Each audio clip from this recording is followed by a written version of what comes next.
This is my ENME351 final project. This is a controller controlled by 3 servo motors, one here on the left, one here behind the left trigger, and one here on the far right. Those 3 servo motors are controlled by these 4 buttons on the breadboard down here. This bottom one controls the left trigger servo motor. This left one controls the left servo motor to move the analog stick to the left.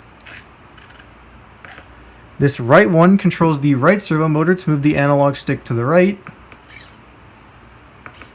And then this top button resets all of those servo motors to their neutral positions.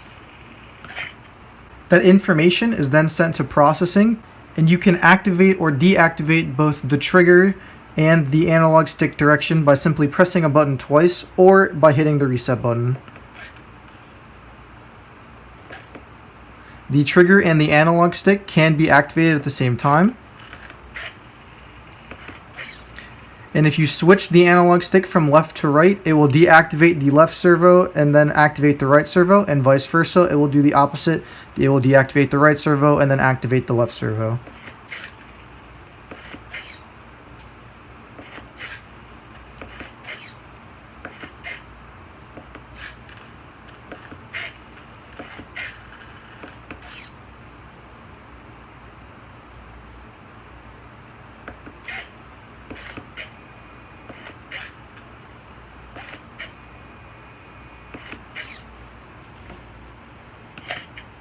The sensing is done through the Arduino's digital ports of 5, 7, 8, and 9.